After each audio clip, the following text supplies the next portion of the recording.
You probably know the feeling. Your phone utters its final plaintive bleep and cuts out in the middle of your call. In that moment, you may feel more like throwing your battery across the room than singing its praises. But batteries are a triumph of science. They allow smartphones and other technologies to exist without anchoring us to an infernal tangle of power cables. Yet even the best batteries will diminish daily, slowly losing capacity until they finally die. So why does this happen? And how do our batteries even store so much charge in the first place?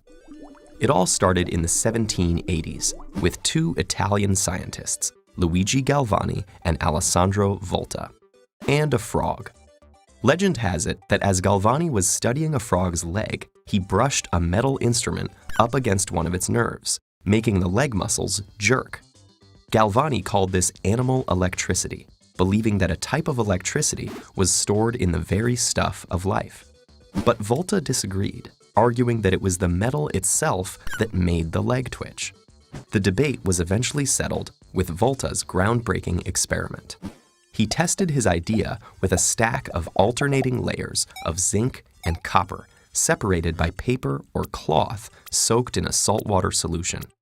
What happened in Volta's cell is something chemists now call oxidation and reduction.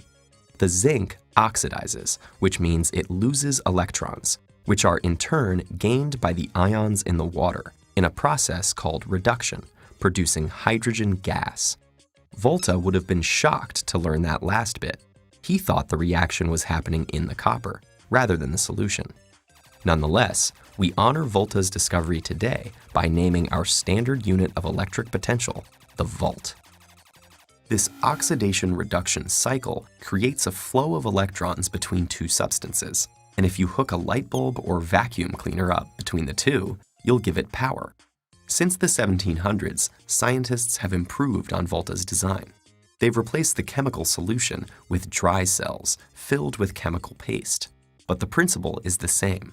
A metal oxidizes, sending electrons to do some work before they are regained by a substance being reduced. But any battery has a finite supply of metal, and once most of it has oxidized, the battery dies.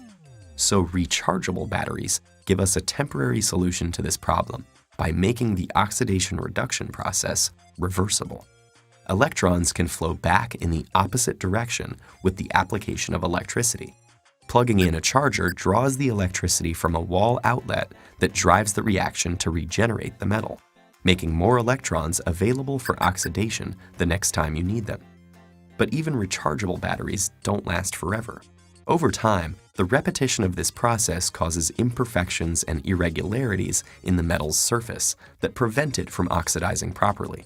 The electrons are no longer available to flow through a circuit, and the battery dies. Some everyday rechargeable batteries will die after only hundreds of discharge-recharge cycles, while newer advanced batteries can survive and function for thousands. Batteries of the future may be light, thin sheets that operate on the principles of quantum physics and last for hundreds of thousands of charge cycles.